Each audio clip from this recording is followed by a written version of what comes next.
Le 25 septembre, Mnet a lancé Alpha Drive One, stylisé Aldi One. Oui, ça se prononce comme le supermarché Aldi.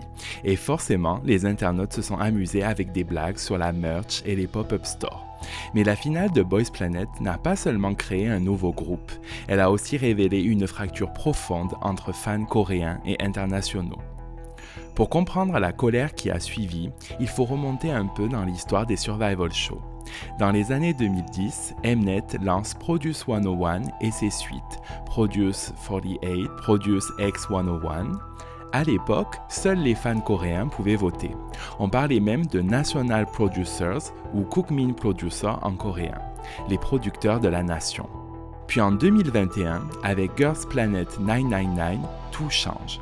Pour la première fois, les votes s'ouvrent au monde entier grâce à l'appli Universe. Kepler, né de ce système global, mélange de préférences coréennes et internationales. 4 ans plus tard, dans Boys Planet, ce système global produit un effet inattendu. Cette fois, ce sont les fans coréens qui se sentent écartés. Pourquoi ?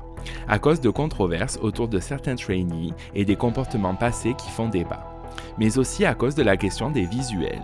Beaucoup de fans coréens estiment que les standards locaux de beauté et de charisme n'ont pas été respectés dans le line-up final.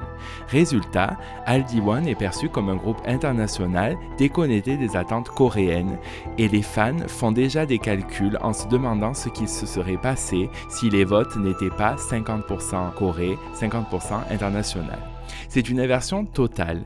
D'habitude, ce sont les fans étrangers qui se plaignent d'être mis de côté. Mais avec Boys Planet, ce sont les fans coréens qui goûtent à cette frustration. Et ça révèle une vérité plus large. Les survival shows ne sont pas seulement des concours musicaux, ce sont des arènes où s'affrontent deux visions de la K-pop. Une enracinée en Corée et une pensée pour le marché global. Et vous, qu'est-ce que vous pensez du line-up de Aldi One ? Est-ce que les fans coréens ont raison d'être mécontents ou est-ce qu'il vaut mieux penser global ? Dites-le moi dans les commentaires. Si vous voulez creuser le sujet des survival shows, j'analyse tout ça en détail dans mon épisode de podcast. Le lien est en bio.